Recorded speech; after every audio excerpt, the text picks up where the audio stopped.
నేను రానమ్మా. అయినా నువ్వు ఇప్పుడు ఎందుకు ఫోన్ చేస్తున్నావు? నీకు చెప్పినా నేను ఫోన్ చేయకు, నాకు ఇంకోసారి ఫోన్ చేస్తే మంచిగా ఉండే. పెదేమా పెదే.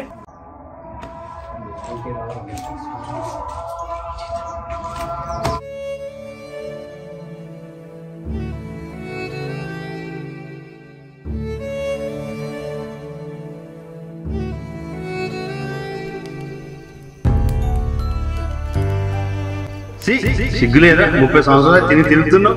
నా కొడుకు అని చెప్పడం నాకే సిగ్గు అవుతుంది. ఎందుకని బయటకు పో, ఏదైనా సాధించినా ఇంట్లో అడుగు పెట్టు.